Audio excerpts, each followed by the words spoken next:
Hey guys, and as you can tell from the title of this video, I'm going to be trying to make a movie review. After speaking to Mastodon Night Studios, we've both kind of decided to make a few reviews based on some really bad horror films, and today is going to be my review of the B-rated horror film Terror Birds. I've got a picture of it here. This is a film that I may have recommended to him, so I'm sorry about that, Nick. I am sorry, Nick. I'm sorry. Anyway, it's been a while since I last watched it. It's, I think, a 3.5 star rated film out of 5 on IMDb, and I don't think it has a review at all on Rotten Tomato. So if it has, and tell me in the comment section below, because I just couldn't find it.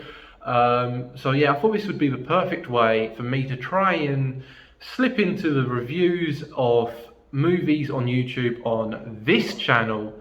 Yes, Krytos. Yes, Billy. I got to say my sentence on my channel. You're welcome. Anyway, the film starts, and I have to admit, I couldn't work out if I was watching Top Gun or Jurassic Park. We had scenes from a carrier ship to a Billy Ray Cyrus lookalike getting out of a Jeep. I think it was a Jeep. Billy's probably going to hate me now that I've said the wrong kind of car, but I just don't care. It was a 4x4 pickup truck looking thing. It's a Jeep. And in my eyes, it could have been something from Richard Attenborough's kind of Jurassic Park, the gates open, welcome to Jurassic Park. That is the kind of film that it's got the vibes, a really poor version of Jurassic Park. And we find out that the main character that's getting out of this Jeep is a guy called Harvey Sullivan. He's our first main character, and he's the villain as such. And in this film, he's imported his own terror bird into his own encounter. And you might be asking, we're a couple minutes into this review, what the hell is a terror bird? Well, I'm gonna stop the review now. I'm gonna look up on the computer up here, and I'm just gonna read out what I have typed up, just so I can inform you lot out there what a terror bird is. So you may be asking what a terror bird is. I'm gonna tell you. A terror bird is one of the largest flightless birds that was originally from South America millions of years ago.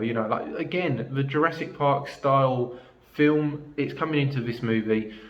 Years and years ago, they range from anywhere from 3 foot tall, so Chris's height, Peaky Arrow, to 10 foot tall. That's more like Shadow Wiz and, again, Mastodon Night. I'm joking, I don't think they're that tall. I hope they're not that tall. For you European people that are watching this, that's about 1 metre to 3 metre tall. So again, it's a bit of a height difference, but it varies. Millions of years ago, you're not going to be able to get a precise height. And could you honestly imagine walking down the street and seeing one of these 1 metre tall to 3 metre tall birds running at you? They liked meat, they attacked, they were hungry, they were vicious little things. You'd be petrified, absolutely petrified. But Mr. Sullivan in this film, he was so delighted that he had one in his possession. He was a complete nut job, honestly. If you watch it, his character is amazing. I go into that a little bit more in this review. I really, really liked his character, and there's 1 or 2 people in this film that I kind of wish they had more backstory, a bit more detail into their character, because they work really well, and he's one of them. His craziness was just, he made this film worth watching at points. We're introduced to our first kill within 5 minutes of the film, which is a good sign that it's a horror movie. It's a good sign that it's a B-horror movie at that. A terror bird plays dead as the plot, it extends to the point where basically it's playing dead. These 2 henchmen for Mr. Harvey, they've shot it with a trank, a sleeping dart, whatever it's called, a knockout dart. They open the cage up, they try to get it out, and it just takes revenge. It plots and it plans. These birds are intelligent. It takes 2 bites and rips a head off of this unnamed armed man. I mean, imagine being the first kill in a film. That's something for your IMDb, I guess. Honestly, I think this would be a little bit more scary if they put a bit more of their money into the CGI.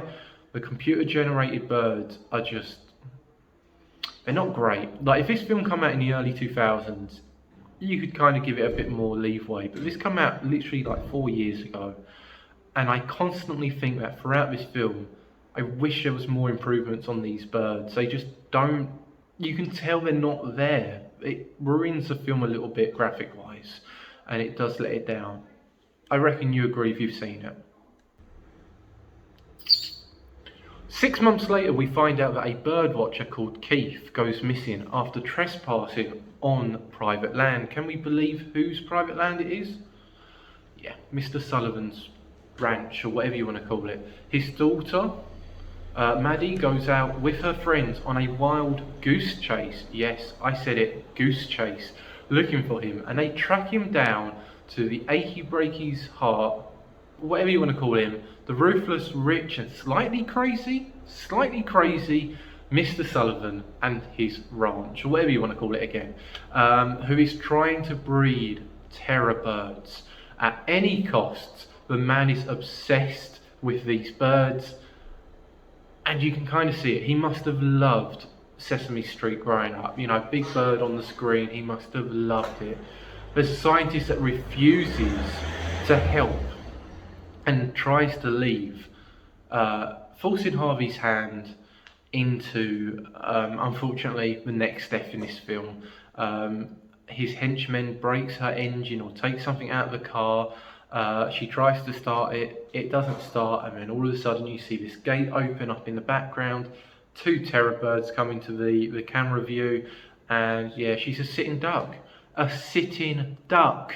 She gets her head ripped off, she gets pecked to death, and yeah, we move on half an hour into this film, and we finally meet our teenagers with attitude.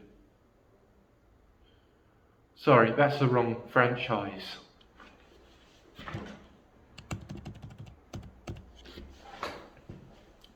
They're not the teenagers in Attitude, they are just 5 teenagers in general.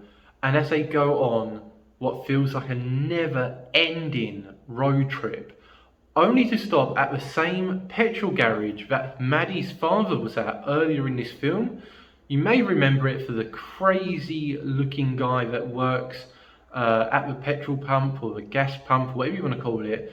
Honestly, I have to admit that these gas scenes at the gas station, the petrol pump, whatever you want to call it, it's one of my favourite things. This is the other character, Mr. Spitsalot. He's such an interesting character. I don't know what his name is. Mr. Spitsalot suits him because he gobs every 5 seconds. He talks, gobs, talks, gobs. And he doesn't say much. And you also then don't know if he's a good character or if he's a bad character. He's kind of just like an annoying character. He could do a lot more in this film, and unfortunately he doesn't. I feel like he's a little bit wasted in this film. The character itself could have done a lot more. I was almost expecting him to reappear later in the film and have something to do with the bad guy, but no. There's a blonde girl that I think her name is Taylor. She needs a toilet, typical plot role, keep it going kind of thing. She goes to the toilet, and this long-haired biker guy, might as well be Tommy Oliver, but creepier, is waiting outside for her. She defends herself, kicks him in the nuts, punches him in the nuts, I think actually. But yeah, basically they hit the road again, looking for Daddy Keith. And you kind of go, that was a really weird plot twist. Why did they add this biker guy? And it's because he reappears later in the film. If he didn't, that would be such a useless character. But no, he reappears, which is great. We get halfway into the film now, and Maddie finds her father's watch on a tree branch near a river, and they decide that they're going on the right tracks to find her dad. Now, I don't know how many days it's been or how many weeks it's been, but a random watch, it might not even be his. I don't know if it had like an engravement on it, but there's a watch. Let's go across this water. He could have gone left, he could have gone right, but no, he's definitely gone across the water. So they strip down to go across this water into their pants, into their bras, into their underwear, you know. I don't really understand that. Like, that is literally a B-rated movie's, we've got to do this tick list. Because the water that you see them go across, this stream, literally goes up to their knees, just above their knees. They don't need to take their top off. They've literally just done that, so you can see boobs and you can see their bras and you can see topless men walking across some water. That is literally the sake of a horror film on a smaller budget, I guess. Taylor has this like Daphne moment where a branch kind of pokes her in the butt and she freaks out. Oh, there's something got me. No, it's a twig. Behave. She acts like she's dying. She acts like some monster has grabbed her legs and twisted it and ripped it off. And no, it's a little twig literally pulling at her underwear. It was annoying. You kind of expected it from her. She does play this like dumb blonde, but we also see these spells like against the biker where she defends herself. So maybe not a dumb blonde, how we all know dumb blondes from films from 20 years ago again. The biker guy returns from earlier, the guy from the petrol station. He follows them. He pretends that he has a phone. Probably a bad decision there, mate. I can't think what your name is, but I guarantee that was a bad decision on your behalf. Yeah, he kind of follows and catches up with them. They start calling out for her dad, Keith. This is a little bit later on. Like, so they're, Keith, Dad. A bit like Where's Billy, right?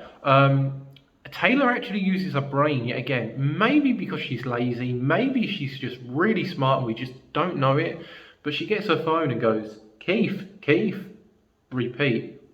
And puts her phone up, saving her time and her energy to do this. It's such an interesting thing because I can't imagine any of the others thinking about doing that. She does it. Was it lazy? Yes.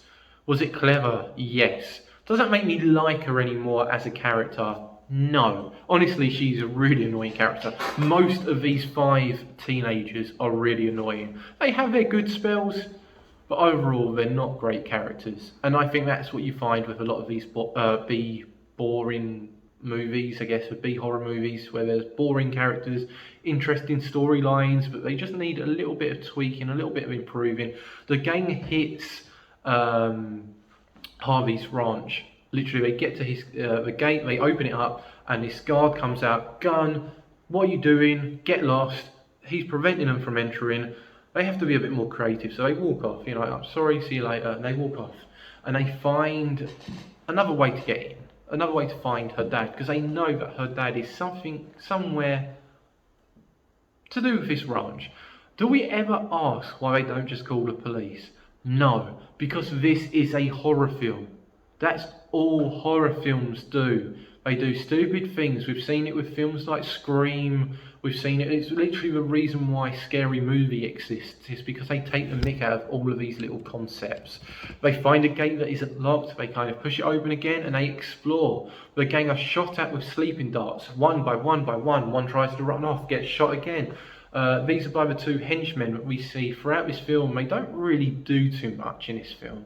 They're just kind of there. There's a bloke with a terrible beard, literally throughout the film. I'm sitting there going, can we cut it? Can I borrow Nick and Rosie's scissors just to chomp the beard off?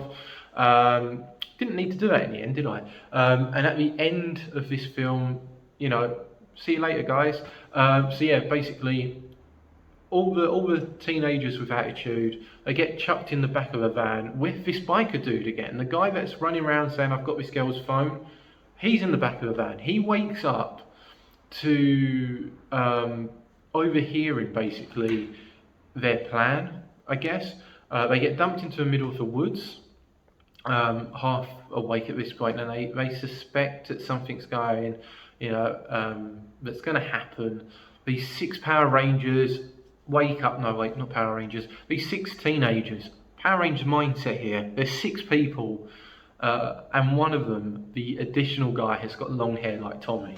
You can kind of see why I keep saying Power Rangers here. Wrong franchise, stop it. The 6 of them are creeped out. They keep hearing these bird calls. They keep seeing giant claw prints in the mud. They know that they're in potential trouble. This is at this point, I'm literally going, let's watch it a bit more. Let's get a bit more interested.